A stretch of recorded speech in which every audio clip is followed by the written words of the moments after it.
बच्चों, आज हम लोग फिजिक्स का फिर से एक नया टॉपिक करेंगे और वो भी आपके परीक्षा के दृष्टिकोण से with the view of examination very important, बहुत महत्वपूर्ण है। चाहे आप किसी स्टेट बोर्ड के छात्र हों या फिर सीबीएसई बोर्ड के छात्र हों या फिर आईसीएसई बोर्ड के छात्र हों, किसी भी बोर्ड के छात्र, तो ये वीडियो लेक्चर आपके लिए बहुत ही महत्वपूर्ण होने जा रहा है। आप लोग कॉपी कलम निकाल करके बैठेंगे और इसको समझने का प्रयास करेंगे। मूविंग चार्जेज एंड मैग्नेटिज्म जो चौथा चैप्टर आपका है एनसीईआरटी के अकॉर्डिंग, इसका सबसे जबरदस्त टॉपिक यही है, बायो-सावर्त लॉ। बायो-सावर्त लॉ की सहायता से हम लोग मैग्नेटिक फील्ड के मैग्नीट्यूड और डायरेक्शन दोनों को कैलकुलेट कर सकते हैं। तो इसको शुरू करने से पहले मैं आप लोगों को एक मैसेज देना चाहूँगा कि वीडियो अंत तक देखें, तभी आप लोगों को अच्छी तरह से समझ में आएगा। और यदि समझ में आता है तो चैनल को सब्सक्राइब करें, लाइक भी करें। और मैं जहाँ तक समझता हूँ कि सब्सक्राइब करने से आप लोगों का कुछ जाता नहीं है, किसी भी लोगों का कुछ जाता नहीं सब्सक्राइब करने से, लेकिन जो आप लोगों को इतना मदद कर रहे हैं, वीडियो बना रहे हैं, उनका हौसला बढ़ता है ताकि आपके लिए और अधिक वीडियो और अच्छे वीडियो इम्पोर्टेंट टॉपिक पर लेकर आए। तो चलिए मैं आज टॉपिक स्टार्ट करने जा रहा हूँ, बायो-सावर्त लॉ। आप नोट करेंगे, बायो-सावर्त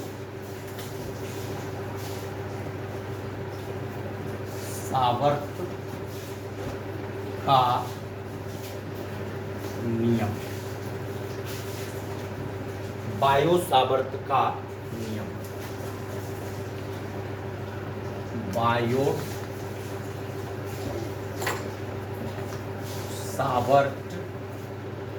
लॉ।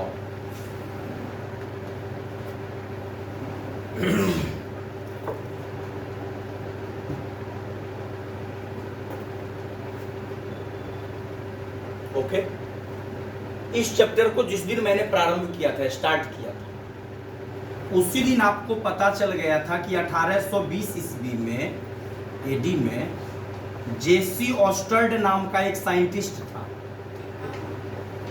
और इन्होंने ये बताया कि किसी भी धारावाही चालक तार, सपोज कीजिए कोई धारावाही चालक तार और इससे होकर के यदि आई एम्पियर का करंट प्रवाहित हो रहा है तो इसके चारों तरफ जो है एक क्षेत्र तैयार होता है और ऐसे क्षेत्र को हम लोग मैग्नेटिक फील्ड कहते हैं। मैग्नेटिक फील्ड कहते हैं, चुंबकीय क्षेत्र। इस बात की जानकारी ऑस्टर्ड ने 1820 ईस्वी में दी। A current carrying conductor in which electric current is flowing, then a magnetic field is produced around the current carrying conductor in the surrounding।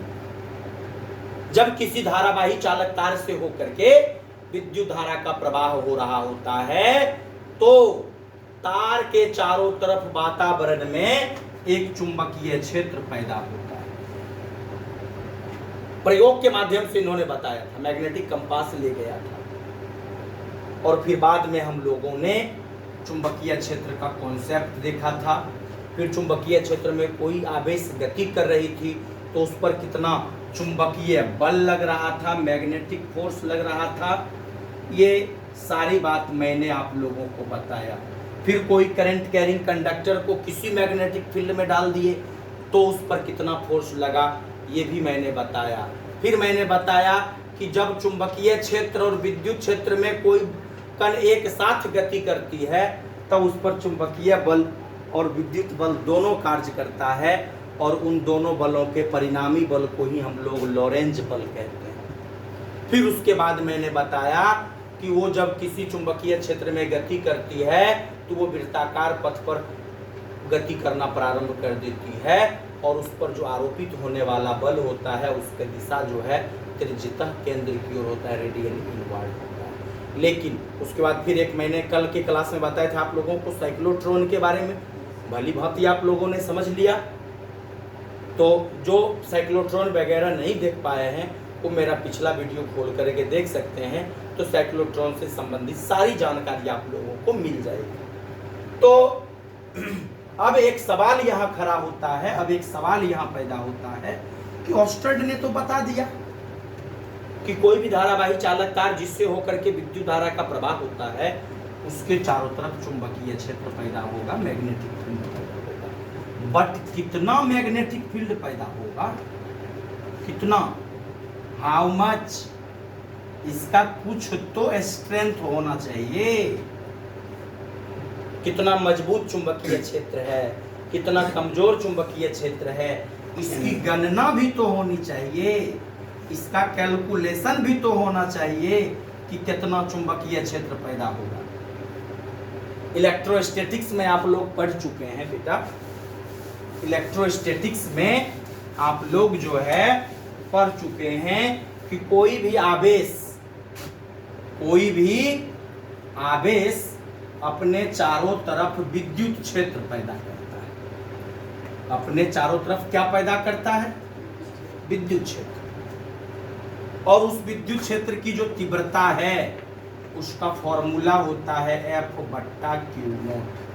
इस फॉर्मूला से हम लोग कितना विद्युत क्षेत्र पैदा होता है ये निकाल लेते हैं। ओके, जब इससे भी नहीं रहा गया तो गाउस ने बताया, गाउस का नियम आया विद्युत क्षेत्र को ज्ञात करने के लिए, गाउस का नियम आया था। उसी तरह से जब हम लोग गतिमान आवेश की चर्चा कर रहे हैं, इस चैप्टर में हम लोग गतिमान आवेश की चर्चा कर रहे हैं, मूविंग चार्ज की चर्चा कर रहे हैं।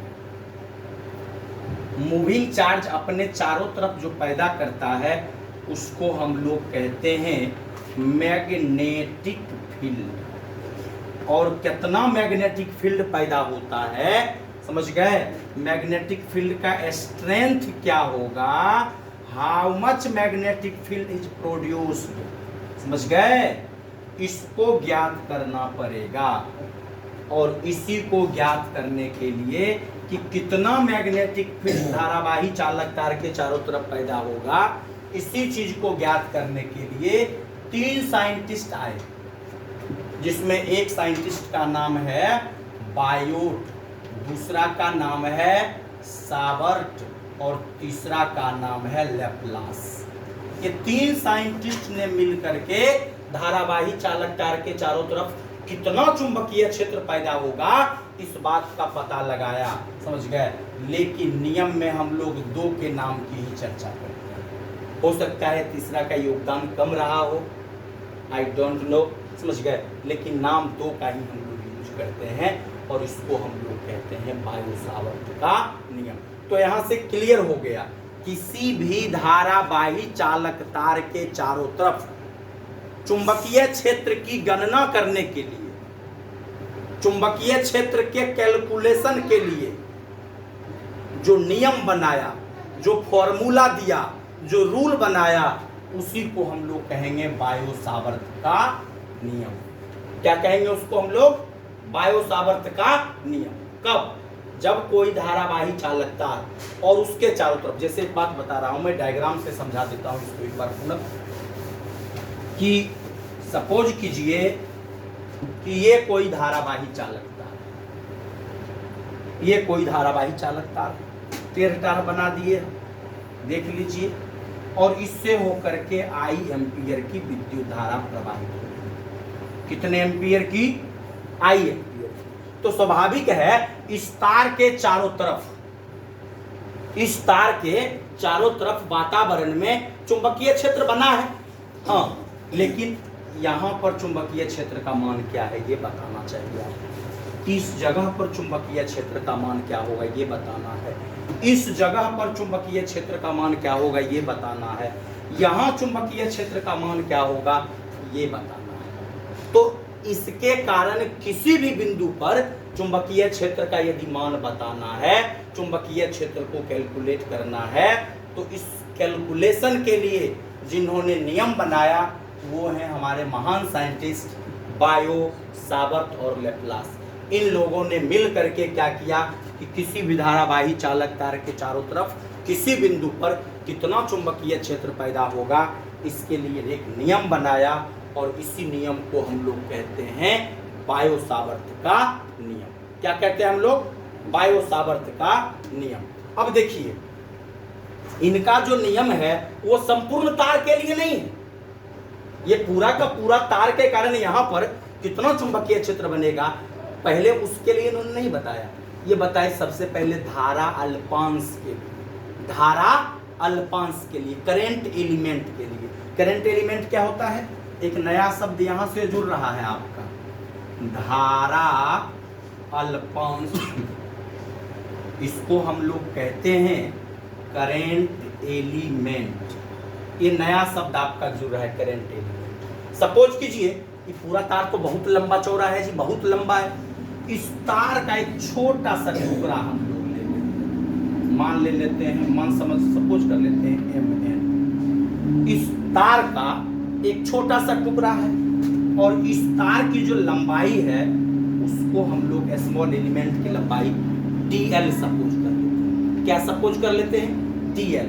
ये जो आपका धारा पूरा का पूरा तार है, ये पूरे तार की लंबाई हो गई और इस तार का एक छोटा सा टुकड़ा, एक छोटा सा अल्पांश, अल्प माने छोटा, अंश माने हिस्सा, एक छोटा सा हिस्सा मैंने क्या ले लिया MN, जिसकी लंबाई है DL। और इसमें यदि हम लोग I से मल्टीप्लाई कर देते हैं, यानी कि इससे प्रवाहित होने वाली धारा से मल्टीप्लाई कर देते हैं, तो इसी को हम लोग कहते हैं करंट एलिमेंट। और बायो सावर्ट ने मिल करके इसी करंट एलिमेंट के कारण किसी बिंदु पर कितना चुंबकीय क्षेत्र पैदा होता है इसके लिए फॉर्मूला दिया था और इसी फॉर्मूला को हम लोग बायो सावर्त का नियम कहते हैं। Are you sure? Biot Savart ने कहा था कि ये जो धारावाही चालक तार है और इसका थोड़ा सा ये जो धारा अल्पांश है आपका IDL, ओके, इससे इस बिंदु पर यदि आप लोगों को चुंबकीय क्षेत्र निकालना है, सपोज कीजिए इस बिंदु पर, ये बिंदु P है, यहाँ पर चुंबकीय क्षेत्र निकालना है, तो यहाँ से लेकर यहाँ तक की तो कुछ लंबाई होगी, नहीं होगी? जिस बिंदु पर हम लोग चुंबकीय क्षेत्र निकालेंगे, यहाँ पर जो चुंबकीय क्षेत्र निकालेंगे तो इस बिंदु से लेकर के इस धारा अल्पांश की कुछ तो लंबाई होगी, मान लेते हैं उसकी लंबाई कितनी है? R है। और इस धारा अल्पांश के साथ ये थोड़ा भी तो कोण बनाता होगा, इस कोण को हम लोग कहते हैं कौन चीज? थीटा। मान लेते हैं कौन चीज? थीटा। तो इन्होंने बताया ये जो धारा अल्पांश है इसके कारण जो चुंबकीय क्षेत्र पैदा होगा वो होगा आपका dB। और ये dB जो है चुंबकीय क्षेत्र जो है वो सबसे पहले निर्भर करता है धारा अल्पांश के समानुपाती होता है। यहाँ से यहाँ तक की जो दूरी है उसके वर्ग के व्युत्क्रमानुपाती होता है और इसके बीच का जो कोण है उसके ज्या के समानुपाती होता है, साइन थीटा के समानुपाती होता है। इस बात को उन्होंने चर्चा किया। कुछ बात मैं आप लोगों को लिखा देना चाहता हूँ, लिख लेंगे हम लोग, जल्दी से लिखे तो नोट कीजिए, तो लिखेंगे किसी धारावाही, हो सकता है आवाज थोड़ा डिस्टर्ब हो, बगल में लगता है कोई मशीन चला दिया है। किसी धारावाही चालक तार के चारों ओर किसी बिंदु पर, किसी बिंदु पर चुंबकीय क्षेत्र की तीव्रता, चुंबकीय क्षेत्र की तीव्रता को ज्ञात करने के लिए, ज्ञात करने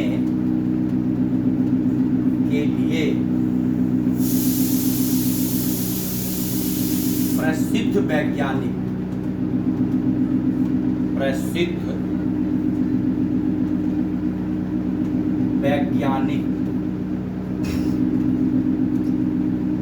वैज्ञानिक बायो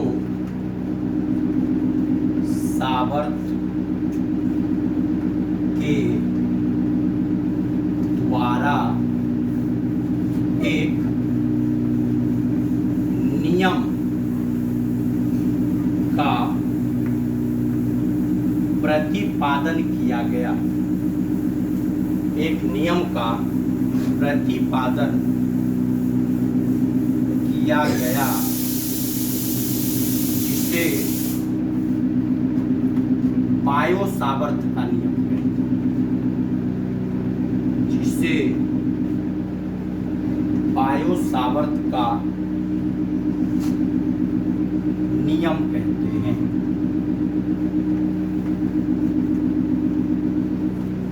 जिसे बायो सावर्त का नियम, यह नियम पहले धारा अल्पांश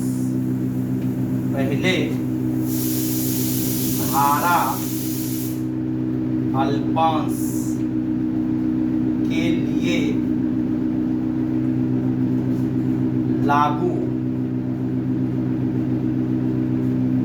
होता है। यहां तक तो क्लियर है, समझ में आ गया होगा आप लोगों को। वीडियो को पॉज करके आप लोग नोट कर लेंगे, फिर हम लोग आगे बढ़ते हैं। यहाँ से धारावाही चालक तार से मैक्सिमम कितना दूर तक विद्युत क्षेत्र पैदा हो सकता है? अनंत दूर तक, जहां मन होगा वहां तक निकाल सकते हैं। ये जो दूरी है, आर का मान कोई निश्चित, मैंने बताया कि 5 मीटर की दूरी, 50 मीटर की दूरी, मैंने सिर्फ आर कहा। आर को आपको खींच करके जहां तक ले जाना है, आई हैव नो प्रॉब्लम, वो आपकी मर्जी। आर का मान 5 मीटर रखो कि 5000 मीटर रखो कि 50 लाख मीटर रखो, जो रखो, अनंत रखो। इट्स ये जो है आपके मन पर डिपेंड करता है, आपके प्रश्न की प्रकृति पर निर्भर करता है। हाँ, ये जरूर होगा जैसे जैसे हम लोग दूर जाएंगे, जो कि वर्ग के व्युत्क्रमानुपाती है, उसका स्ट्रेंथ घटता चला जाएगा, उसका जो है तीव्रता घटती चली जाएगी, उसका मान घटता चला जाएगा, चुंबकीय क्षेत्र कमजोर पड़ता चला जाएगा। समझ गए? तो चलिए मैं इसको मिटाता हूं। अब यहां से एक बात गौर करना है हम लोगों को कि उन्होंने जो नियम दिया, इन्होंने जो बताया, आप चित्र में देख रहे हैं धारा अल्पांश। धारा अल्पांश आपका है आईटीएल के कारण पी पर चुंबकीय क्षेत्र की तीव्रता, पी पर चुंबकीय क्षेत्र की तीव्रता निम्नलिखित बातों पर निर्भर करती है। निम्नलिखित बातों पर निर्भर करती है। कौन कौन सा बात है वो भी हम लोग देख लेते हैं। निम्नलिखित बातों पर निर्भर करती है। कौन कौन सा बात हम देखने का प्रयास करते हैं। ये जो धारावाही चालक तार है, इसका जो धारा अल्पांश है आईडीएल, इसके कारण जो पी पर चुंबकीय क्षेत्र की तीव्रता बनेगी वो होगा डिफरेंशिएशन ऑफ बी, यानी कि डी बी। ये सीधा समानुपाती होता है धारा अल्पांश यानी कि आईडीएल। चुंबकीय क्षेत्र की तीव्रता धारा अल्पांश आईडीएल के सीधा समानुपाती होता है। ये पहली बात। दूसरी बात, जिस बिंदु पर हम लोगों को चुंबकीय क्षेत्र की तीव्रता निकालनी है, उस बिंदु की जो दूरी होगी आर, उसके वर्ग के व्युत्क्रमानुपाती होता है। ये डीबी समानुपाती 1/r²। ये दूसरी बात हो गई। और ये तीसरी बात, डीबी जो है समानुपाती होता है दोनों धारा अल्पांश और उसको मिलाने वाली रेखा। ये देख लीजिए, ये रहा धारा अल्पांश और ये रही मिलाने वाली रेखा। दोनों के बीच का जो एंगल है वो है थीटा, यानी कि उस कोण के जया के समानुपाती होता है। जया का मतलब होता है साइन, तो ये देख लीजिए साइन थीटा के समानुपाती होता है। ये 3 गो इक्वेशन आपका बना, डीबी समानुपाती आईडीएल, यानी कि चुंबकीय क्षेत्र धारा अल्पांश के समानुपाती होता है, चुंबकीय क्षेत्र दूरी के वर्ग के व्युत्क्रमानुपाती होता है, और चुंबकीय क्षेत्र साइन थीटा के समानुपाती होता है। यदि इन तीनों को आप मिला दीजिएगा, combining all equation, combining all equation, सभी समीकरण को आप मिला दीजिएगा तो आपको मिलेगा डीवी समानुपाती आईडीएल साइन थीटा बट्टे R square, IDL sine theta बट्टे आर स्क्वायर। अब यहाँ से समानुपाती मुझे हटाना है, रिमूव करना है, तो आपको पता है जब समानुपाती प्रोपोर्शनलिटी को रिमूव किया जाता है तो वहां पर एक कांस्टेंट आता है, और यहाँ जो कांस्टेंट आने वाला है वो है म्यू नॉट बट्टा 4 पाई, और ये हो जाएगा आई डी एल साइन थीटा बट्टे आर स्क्वायर। धारा अल्पांश के कारण जो चुंबकीय क्षेत्र की तीव्रता बनती है वो होता है म्यू नॉट बट्टा 4 pi I D L sine theta बट्टे आर स्क्वायर। अब यहाँ से जरा गौर करिएगा, ये जो आपका म्यू नॉट बट्टे 4 पाई, ये जो कांस्टेंट आया है, इसका वैल्यू होता है 10 पर power minus 7, sorry mu naught बराबर 10 पर पावर माइनस 7 या 7 होता है, 4 पाई में 10 पर पावर माइनस 7 ही होता है, 10 पर पावर माइनस 7, ये इसका वैल्यू होता है। तो जहां जहां ये कांस्टेंट आएगा वहां वहां इस वैल्यू को हम लोग हर जगह से कांस्टेंट चेंज काहे हो जाता है? ये तो उसके नेचर पर डिपेंड करता है। तो फिजिक्स को बारीकी से आप अभी तक नहीं पढ़े, समझ गए? वो चेंज क्यों करता है ये डिपेंड करता है प्रयोग पर। प्रयोग करने के बाद जब हम लोग इसका प्रयोग करते हैं तब उसका जो कुछ कांस्टेंट का मान आता है वही मान हम लोग ऑलवेज पुट करते हैं। तो सब प्रयोग एक जैसा तो नहीं होता है ना, वो अलग अलग होता है, इसीलिए वो हमेशा वेरी करता है, समझ गए? तो dv बराबर म्यू नॉट बट्टा 4 pi I D L sine theta बट्टे आर स्क्वायर। अब देखिए यहाँ से ये बात तो क्लियर हो गया। हाँ, अब ये जो चुंबकीय क्षेत्र है इसका तो ये मैग्नीट्यूड निकला, ये परिमाण निकल गया कि कितना चुंबकीय क्षेत्र पैदा होगा। यदि आपको पूरे तार के कारण निकालना है चुंबकीय क्षेत्र का मान, बी का मान, तो आप क्या करो, इसको इंटीग्रेट कर दो, डीवी को समाकलित कर दो, और जब डीवी को आप समाकलित कर दोगे तो आएगा म्यू नॉट बट्टे 4 pi I D L sine theta बट्टे आर स्क्वायर। इस तरह से आप लोग संपूर्ण धारावाही चालक तार के कारण किसी बिंदु पर चुंबकीय क्षेत्र की तीव्रता निकाल सकते हैं। ओके, हाँ, लेकिन इसका यदि डायरेक्शन निकालना है तो डायरेक्शन निकालने के लिए हम लोग राइट हैंड स्क्रू रूल का इस्तेमाल करें। राइट हैंड स्क्रू रूल वो क्या होता है, अपने दाहिने हाथ के तने हुए हथेली को इस प्रकार पकड़ते हैं कि अंगूठा धारा की दिशा को प्रदर्शित करता है। अपने दाहिने हाथ के तने हुए हथेली को इस प्रकार पकड़ते हैं कि अंगूठा धारा के दिशा को बताता हो, और ये जो 4 फिंगर है आपका, 4 जो उंगली है, ये जो है उस पॉइंट को बताए जहां पर आप लोग मैग्नेटिक फील्ड कैलकुलेट करना चाहते हैं। तब इसको मोड़ने के बाद, घुमाने के बाद, स्क्रू करने के बाद वो जिधर जाएगा उसकी दिशा जो है चुंबकीय क्षेत्र की दिशा है। अपने दाहिने हाथ का तने हुए हथेली चाहिए मुझे, ये मेरा दाहिना हाथ और इसका तना हुआ ये हथेली, ये अंगूठा हो गया। तो अंगूठा को हम लोग धारा की दिशा में इस तरह से देख लीजिए, और ये जो मेरा उंगली है, ये उंगली देखिए, ये उंगली उस तरफ है जिधर हम लोगों को चुंबकीय क्षेत्र निकालना है। तब इसको मोड़ेंगे, तो मोड़ेंगे तो ये अंदर की ओर जाएगा जी, यानी कि इसकी दिशा हो जाएगा inward normal to the plane of ring, यानी कि इसकी जो दिशा है, दिशा निकालने के लिए हम लोग यूज करते हैं किसका, राइट हैंड स्क्रू रूल। इस बात को आप लोग याद रखिएगा कि डायरेक्शन को कैलकुलेट करने के लिए राइट हैंड स्क्रू रूल का इस्तेमाल किया जाता है। इसके बाद इस साल जो क्वेश्चन आप लोगों के एग्जामिनेशन में पूछा गया था एक ऑब्जेक्टिव क्वेश्चन यहाँ से डायरेक्ट पूछ दिया गया।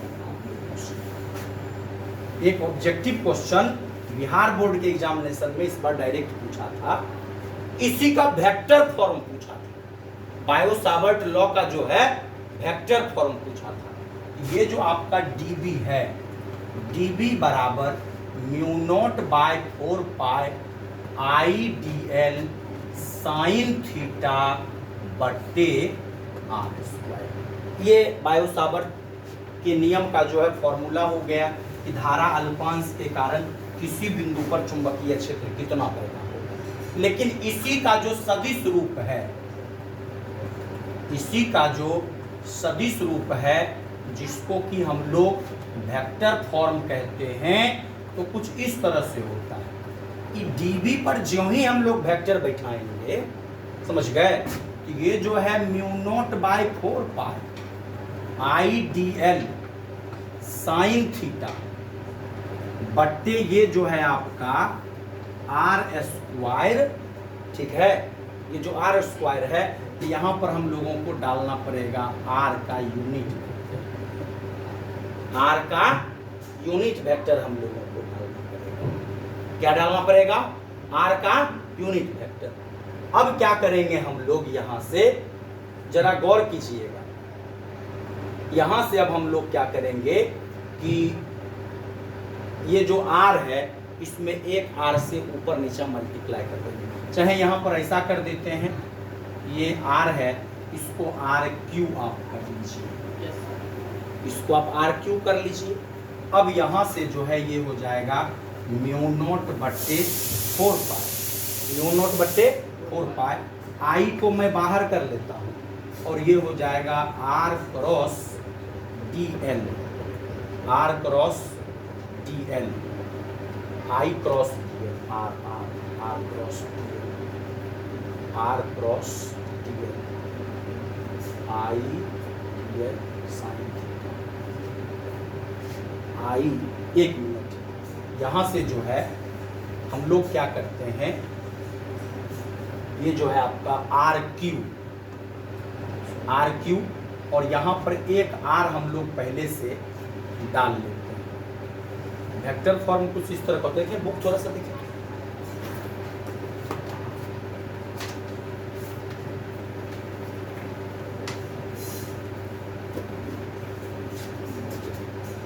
बायो सावर्ट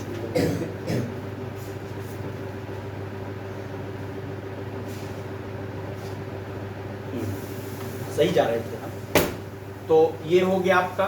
तो यहाँ से हम लोग आर कैप क्रॉस डाल लेते हैं, तो यहाँ से ये आई को हम लोग बाहर कर लेंगे और ये हो जाएगा DL cross R vector by R cube, और इसी को हम लोग जो है बायो सावर्ट के नियम का वेक्टर फॉर्म करते हैं। इसी क्वेश्चन को इस बार 2021 के एग्जामिनेशन में पूछा जा चुका है, ठीक है। अब देखिए यहाँ से साइन थीटा कहाँ चला गया, अब इसको तोड़ोगे तो साइन थीटा नहीं आएगा। Vector A cross vector B बराबर क्या फॉर्मूला होता है, तो यहाँ से साइन थीटा हटाना पड़ा आप लोगों को। अब जो है इसका कुछ यूजेज है, अनुप्रयोग है, इसका इस्तेमाल करके हम लोग विभिन्न प्रकार के धारावाही चालक तार के कारण किसी बिंदु पर चुंबकीय क्षेत्र की तीव्रता को प्राप्त करने का काम करेंगे। तो यहाँ से आप लोगों को बस ये फॉर्मूला याद रखना पड़ेगा, ये फॉर्मूला याद रखना पड़ेगा। इन्हीं दोनों फॉर्मूलाओं के मदद से, इन्हीं दोनों सूत्रों के मदद से हम किसी भी बिंदु पर किसी भी धारावाही चालक तार के कारण चुंबकीय क्षेत्र कैलकुलेट करने में सक्षम हो पाएंगे। और इतना ही आप लोगों को एग्जामिनेशन में भी लिखना है बायो सावर्ट के नियम। तो मुझे विश्वास है कि आप लोगों को ये टॉपिक जरूर समझ में आया होगा कि बायो सावर्ट के नियम के द्वारा किसी बिंदु पर चुंबकीय क्षेत्र को हम कैसे कैलकुलेट करते हैं, कैसे ज्ञात करते हैं। यदि कोई प्रॉब्लम रहा हो तो आप हमारे कमेंट बॉक्स में इसे ज़रूर लिखें, मैं उसे बताने का, समझाने का प्रयत्न करूँगा अगले वीडियो में। ओके, तो आज इतना ही, दीजिए इजाज़त।